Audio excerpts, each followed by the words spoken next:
കേരളമെന്ന് കേട്ടാൽ തിളയ്ക്കണം ചോര ഞരമ്പുകളിൽ എന്ന് നമ്മൾ കവി പാടിയിട്ടുണ്ട്. ശരിക്കും കേരളം എന്ന് കേട്ടാൽ ഇന്ന് നമ്മുടെ നാട്ടിലെ നമ്മുടെ ചോര ഞരമ്പുകളിൽ ചോര തിളയ്ക്കുമോ? എന്ത് കഷ്ടമല്ലേ നമ്മുടെ നാട്ടിലെ അവസ്ഥ. പല ഉത്തരേന്ത്യൻ സംസ്ഥാനങ്ങളിലും നമ്മൾ കേട്ടിട്ടുള്ള കൊലപാതകങ്ങളും അക്രമങ്ങളും ബലാത്സംഗവും മാനഭംഗങ്ങളും കളവും പിടിച്ചുപറിയും എന്ന് വേണ്ട സകല തെമ്മാടിത്തരത്തിൻ്റെയും നാടായി നമ്മുടെ കേരളം മാറിക്കഴിഞ്ഞു.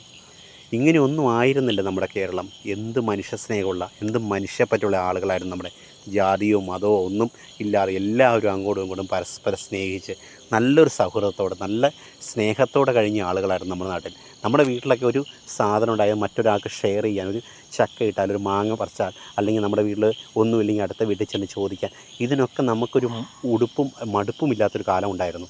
കാരണം നമ്മളെല്ലാം അത്ര നല്ല സൗഹൃദത്തോടെ വീടുകൾക്ക് വേലികളില്ലാത്ത ഒരു കാലഘട്ടത്തിൽ ജീവിച്ചവരാണ് നമ്മൾ പലരും.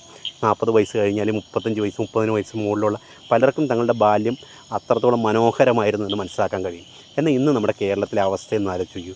അമ്മയേക്കാൾ പ്രായമുള്ള സ്ത്രീകളോട് വരെ പ്രണയാഭ്യർത്ഥന നടത്താൻ, അല്ലെങ്കിൽ അവരുമായിട്ട് വരെ എന്തും സംസാരിക്കാൻ ഒരു ഉടുപ്പില്ലാത്ത ഒരു നാടായി നമ്മുടെ കേരളം മാറിക്കഴിഞ്ഞു.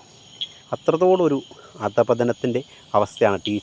ടീച്ചർമാരും കുട്ടികളും തമ്മിലുള്ള സൗഹൃദം അതൊക്കെ ഒരു തരം പണ്ടത്തേൽ നിന്നൊക്കെ ഒരുപാട് മാറിപ്പോയി. ഒരു അധ്യാപകനെ ബഹുമാനിക്കുക, ഒരാൾ വന്നു കഴിഞ്ഞാൽ അവനെ ഒന്ന് റെസ്പെക്റ്റ് ചെയ്യാൻ, എഴുന്നേറ്റ് നിന്ന് ബഹുമാനിക്കാനൊന്നും നമുക്ക് കഴിയാതെ ആയിരിക്കുന്നു. കാരണം നമ്മളൊരു വല്ലാത്തൊരു കാലഘട്ടത്തിലാണ് ജീവിക്കുന്നത്. നമ്മളല്ലാത്തൊരു ലോകത്തേക്ക് നമ്മൾ സ്വയം അങ്ങ് പോവുകയാണ്. എന്ത് മാറ്റമാണല്ലേ നമ്മുടെ കേരളത്തിലുണ്ടായത്. ഇങ്ങനെ ഒരു കേരളം നമുക്ക് ചിന്തിക്കാൻ കഴിയുമോ?